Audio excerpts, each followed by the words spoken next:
Starting 11:30 with some breaking updates coming in. Now this is the update that is coming from the Kherson city of Ukraine, where shelling has been reported at this particular airport, which is the Chernobayevka airport, and the shelling has now been reported in this Kherson city. Remember, it's day 12 of military offensive by Russia in Ukraine.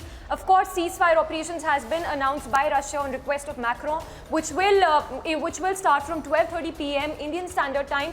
So even though the ceasefire has been announced, constant shelling, airstrikes, bombardments continue in the Ukrainian cities. Now remember, Kherson is a city that has already fallen to Russia, and now shelling that is being reported from this particular airport in Kherson, which is the Chernobayevka airport.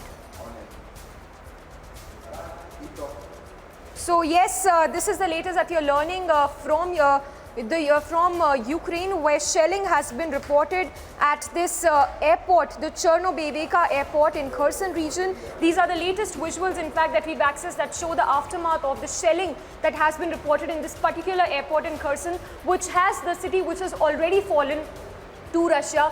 Situation there as well, not seeing any sort of any sort of calm when we talk about the overall situation in Ukraine. Even though the city has fallen to Russia, shelling, bombardments continue in Kherson as well. Remember, ceasefire has been announced by Russia, which will start from 12:30 p.m. Indian Standard Time. Another important update that we have to track is Prime Minister Modi, who will dial Putin as well this afternoon. So it remains to be seen what comes out of this particular telephonic conversation. Remember, in the past as well, Prime Minister Modi has tried, conveying to the Russian president as well for cessation of violence in these regions, but nothing has transpired so far. So the situation is still very grim.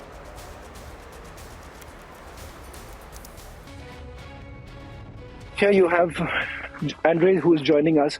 And we've reached this spot. You've spoken to some of the locals. What is it that you're picking up? What is it that they are saying? What really happened 2 days ago? Is this the only place which came under attack?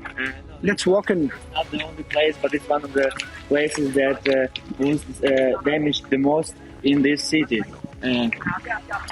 Locals said that it was really terrible, and as at school, the bombing was 8:30 when the lessons are started. So if it will be a little bit late, the kids will be harmed too. So there were no children who were basically harmed here.